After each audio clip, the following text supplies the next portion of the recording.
Why can't you say white? I mean, why are you afraid? I mean, it's not you who are categorizing them. I mean, it's already there.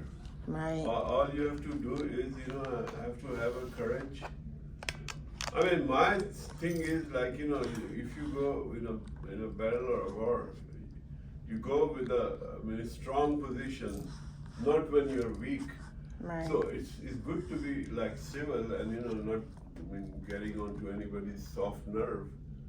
But there is, I think white. I mean, it's like like they call us black or brown or yellow or whatever. So it's white. Just do not emphasize it. Just like just it shouldn't be like a bag. it shouldn't be like where he should be able to say. These have been set by the society. Right. We can't help it. That's true. We are not reformers. Right. So you say in white households, you say in white households, you would say they get publications of Wall Street Journal and Money magazines, as in brown and black households, we get Essence, Jet, and Ebony magazines as publications. So you understand what I'm trying to say? Right. So I just want to be politically correct because again, you don't want to alienate people because again, we're trying to reach the masses. So when you start, speaking race card or politics or religion, you're going to alienate some people because some people aren't going to watch it because this guy said white or this guy said black or whatever. So I just want to be politically correct. So I'm going to ask. But me personally, I feel like black people here in America have been, they've been like, sort of like trained into like not saying anything about like the things that we go through. Like it's almost like if we speak up, either they're gonna ignore it or say that we're doing too much or something like that. That's what I think. All these things are after LBJ. LBJ when he created, this system of social security. And then it gave tendency because they were already, were ignored and not very well educated. But at that time, most of the pop and dad shops all over America was, colored folks. Yeah, it was. The small entrepreneur. Yeah. But that generation died because they have honor and all that, but then a generation came which have shame because they've been called as a minority, and they've been named. Yep. So it's like it's not an even balance, and it's been like that for a long time. Yeah, we have to come out and say something. Get out of the fears. Right. We're living in 21st century. Exactly. This should evolve. Yes. We should address the anger. Yep. How to bridge, how address the anger. Especially the young. Yeah, right. And the old who feel leftovers. Yes. So there's so much we can do. Yeah, it is. Bridging a gap. Yeah. So this is like by blind people. Right. Being blind folks, So I know it's probably even more of a. We shouldn't worry about the alienation, I believe. Yeah. Right. So what you think, George? A lot of us blacks been alienated so long, and they grew up being alienated. And a lot of people just accept it, as opposed to willing to do something about it. A lot of people just accept it where it is. Unfortunately, you go to school, you get an education, they still hold you back. Yeah. Yeah, I've seen the institutional hate. I had worked in some government or federal government organization. I was with a space. I've seen this. Yeah. Can I answer the phone, Tim? Kevin. Huh? Tim has been calling me. Yes. Yeah, Because he's on his way. He's on his way. We are sitting and talking and. He's on his way. He's on his way. Yeah, he's No, on it's his way. ringing, it's Okay. ringing. He's on his way. Yeah, Yeah. 1217A. Yeah. But like I was saying, I just don't want to alienate people. But so it's safe to say, we can say white households get the publication. Even the Asian people get publication of Wall Street Journal and you know money magazines and things of that nature. As in, we still tend to get now we get the double XL or the Don Diva Right. or the Fed magazine. We're you know, we love to read about, you know, drug dealers and or the sports magazines. We love to read about that and about other people's money as opposed to investing in ourselves and getting our money. Right. So that's why we're, you know, systematically, that's why we're always behind. You know, and so so bridging the gap to me is being able to give the information, and then you know, and then from there, you know, you can lead a horse to the water, but you can't make them drink. That's right. But as long as we give the information, and even we help one person, we did our job. Right. That's what bridging the gap is to me. Let's get this information to people. Let's do the research and then give it to the people. Right. Because a lot of people are not going to do the research. I mean, I can remember growing up, like we had to get a thesaurus and a dictionary, and these kids don't do that today. No, they They don't don't. even know what a thesaurus is. Right. That's true. They don't know. They don't know what the dictionary is. To be honest with you. So let's get this information that we have. Let's do the research for them, and then give it to them because they swear that online is the gospel. Yeah. That's You know? true. That's true. So let's get the information that we can have, that we can get, and let's try to help them. And maybe one by one, let's move our race and let's move our people ahead. Right. Because Right. if we don't, who will? Hey, Tim. Hey there. You know. Well, look who came to the party. Yeah, I made it. Yeah, you gotta move forward. Forward. Okay. Keep forward. Yeah. Well, everyone, Tim is here. Better late than never. I told him I'm gonna ride him. Slightly to your right. Keep going. Look, straight ahead. Straight ahead. All right, hold on. Hold on. Can you have a seat right here? Yeah. Yeah. Or should it be closer? All right, turn around all the way around. Okay. A little over to your right now. She said. Okay. Step forward. All right. There you go. Now you can have a seat. Okay. There you go. Yeah, Tim. We were speaking about what does bridging the gap mean to you, mean to us while we started the podcast, and we were speaking for what it meant to us, what it meant to me, is giving people the information that you know that we felt as though they needed to, you know, to make a better decision. Like I spoke about what white people get at for publications, meaning that like for instance, white people get Wall Street Journal, money magazines. I mean, you discussed this before.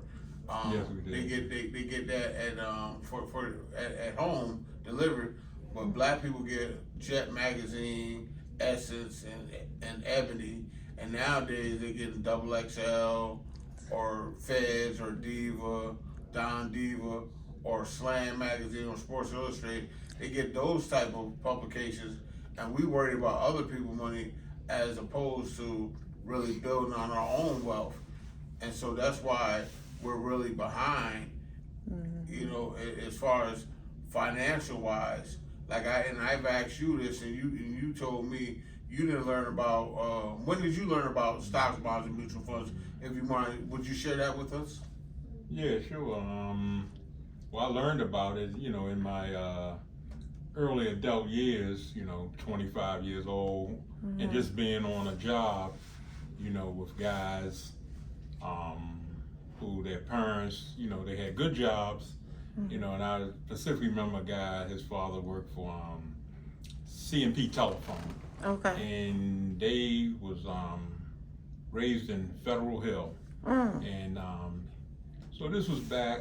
So this would have been back like early '90s, and he said he moved out and moved to Glen Burnie.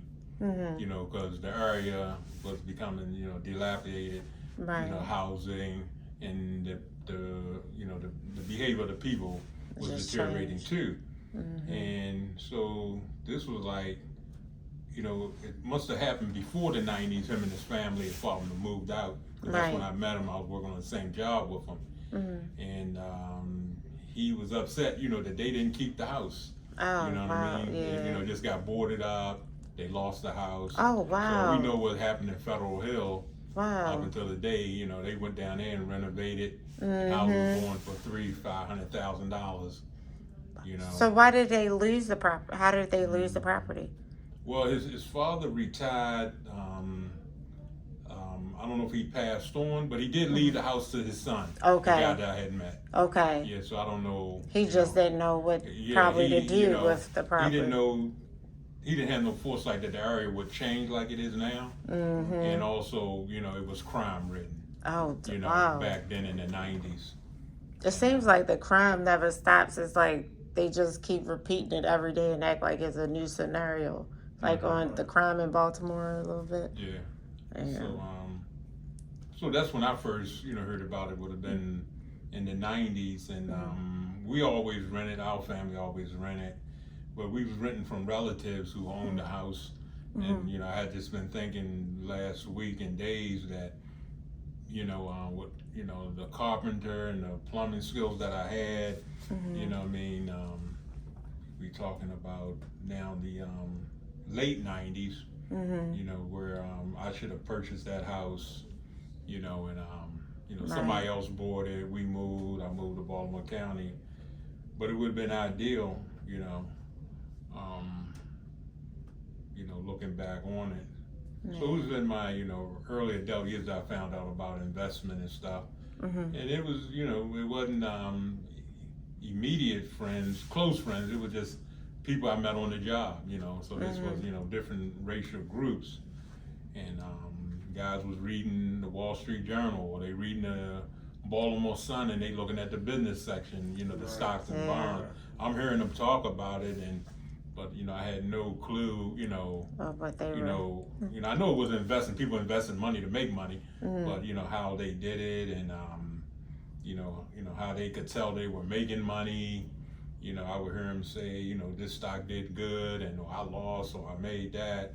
You know, but that's as far as it went, and so.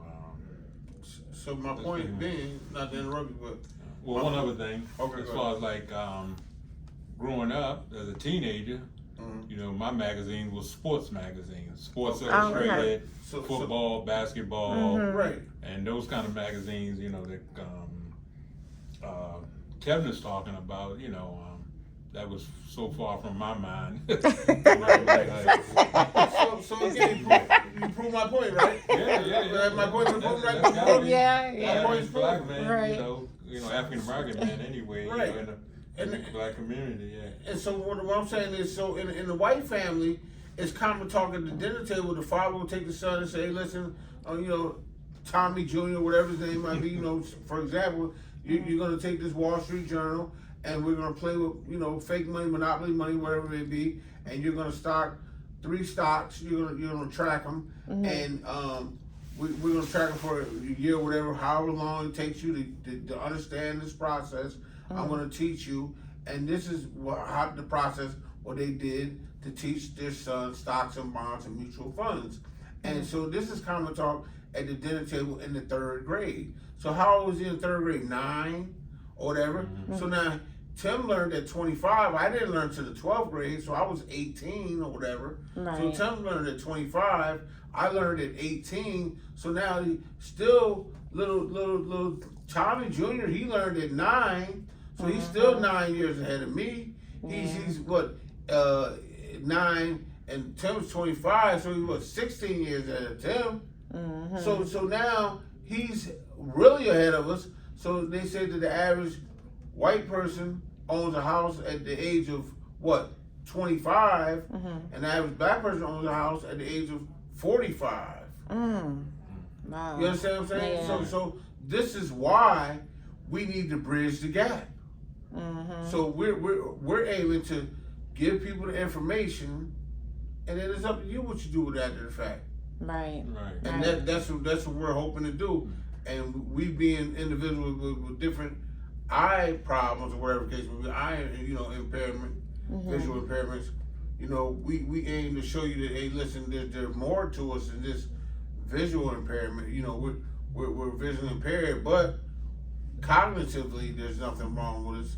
Right. And not only that though, we can see with the third eye. Mm-hmm. Because that's the seeing eye. Right. And that's the mind. Mm-hmm. You understand That's what I'm right. saying? Right. And my mind is sharp. I may be one of the sharpest knives in the drawer. And that's not to pat myself on the back. But I mean, I graduated from college, Straight University of White Marsh College. Oh. I was a registered behavioral therapist. I work with the autistic population. I mean, I just done so many things during the course of my life, and I can rattle on and on, but I'm not. But what I'm just saying is this now is all about us uplifting ourselves and trying to bridge the gap and trying to just help bring other people to the forefront, bring our people to the forefront. Right. Right. So George, what do you think? What are you thinking? I'm just gathering information. I agree with everything they said. I didn't learn about stocks at all. Yeah. Until I was like in my 40s. What? And I learned on the job. Wow. See? Wow. I heard about it, That's but yeah. in my growing up, my family, my friends and all had no idea what stocks were. Wow. We just mainly lived from check to check. I just got done on stocks in my 40s. Mm. So I agree with it, what every one of them said. Yeah. And is it Muhammad? No, Oh. Malik. Malik. Yeah. Okay. So when did you learn about stocks and stuff? I just learned it a few years back, after losing a lot of money. They call it day trading, like where you're watching graph, you buy and then you sell and you buy. So I got some, like not educated. I'm 67, wasn't educated about it. Yeah. And so I've learned by paying heavy price. Right. But you see, like most of, still I don't understand the crypto.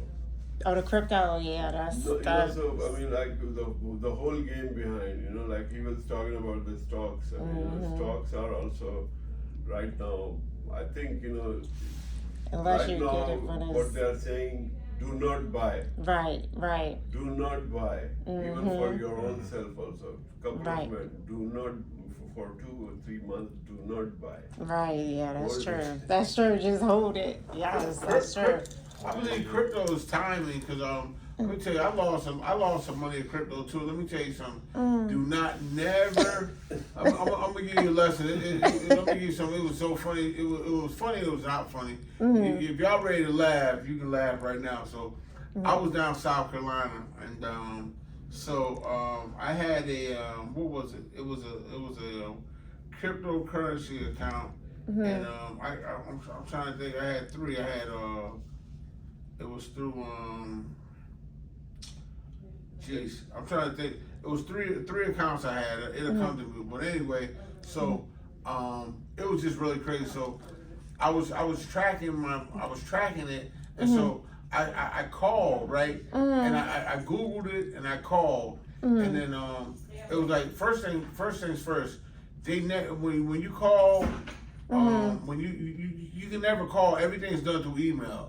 Oh, wow. Okay, that's the first thing. So Dang. I called and then listen. This is how it was like.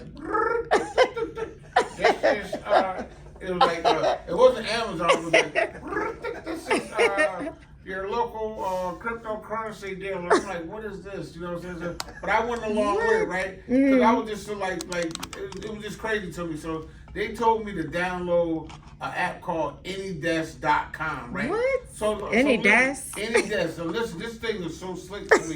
Like it was just so crazy. So I'm like, Someone told me don't download it. I downloaded it anyway. Oh right? my And gosh. you know what they did, right? What? It was just like you ever like when you pressing gas and then you watch the gas, the numbers is going like this, going fast. That's how my account went. Oh my But backwards, gosh. though. Numbers What? were just rolling. But backwards though, it was like Backward, Oh my god. Going yes, negative. it was like about $4,000. Oh my god.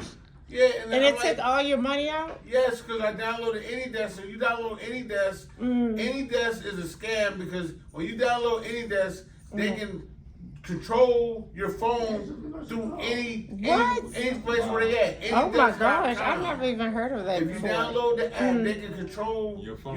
your phone Get through your wherever they at. information. He told me download AnyDesk. I'm like, well, why am I downloading AnyDesk if you already had the app? He's like, Oh my it's just to help gosh. us do it fast or whatever. Like I said, like, it was Yeah, like- so they can hurry up and take you your know, money. and excuse me, and I'm not trying to be funny, but you know, how, like I used to watch this movie. And it was like they had like a bunch of Indian people, and it's like, and it sounded like that to me. So I'm like, this is legit. You know what I'm saying? This is legit. Man, they robbed me for like $4,000. I was so mad. I could my not believe it. gosh. I could not believe it. And I was so mad. So Did it end when you hung up or? man, and then when I called back, it was like this number is not in service. Oh my You know, gosh. like Wow. the exchange I was using. Oh, it happened to you too? Yeah, I mean, like. Oh my gosh. But they, like, I had this thing in my mind that I should take the money out, you know. Right. But you know, like I just delayed 1 or 2 days. I don't know something. Oh my And gosh. I went there and it's no more there. Oh my gosh, that's It's crazy. The online scam is Yeah, real. it It's real, is. so, you It know what I it mean? really is. But one thing I said that cryptocurrency is all about timing. Because if you was in Bitcoin at the beginning, like this young guy, I can't think of his name, but he bought Bitcoin was like it was probably at $2 or $3, and he spent like maybe 5,000. He's a Bitcoin millionaire. Oh wow. Millionaire right now. He spent Wow. 5,000. It was probably like $2 or $3. So he spent like 5,000 in Bitcoin, maybe 10,000. He's Right. a Bitcoin billionaire right now. Oh my gosh. So it's all about timing. Yeah. And you know what I mean? It's all about the timing. So that's what I say with that. But you have to be careful with those things right now. So what do y'all think about Kamala and Trump? You have any opinions on them? Like as far as like Kamala, is it Kamala? Camilla. She's saying stuff like she wants to help housing and stuff like that. And I know we've heard those stories over and over again. See, can I intervene? I mean, like, I'm very, see that again, I'll go back to the Lyndon B. Johnson, who created this structure, with the name of Social Security. But Yep. in that name, they had brainwashed, and the anger, they reinculcate the anger. Yeah. Because, your parents, or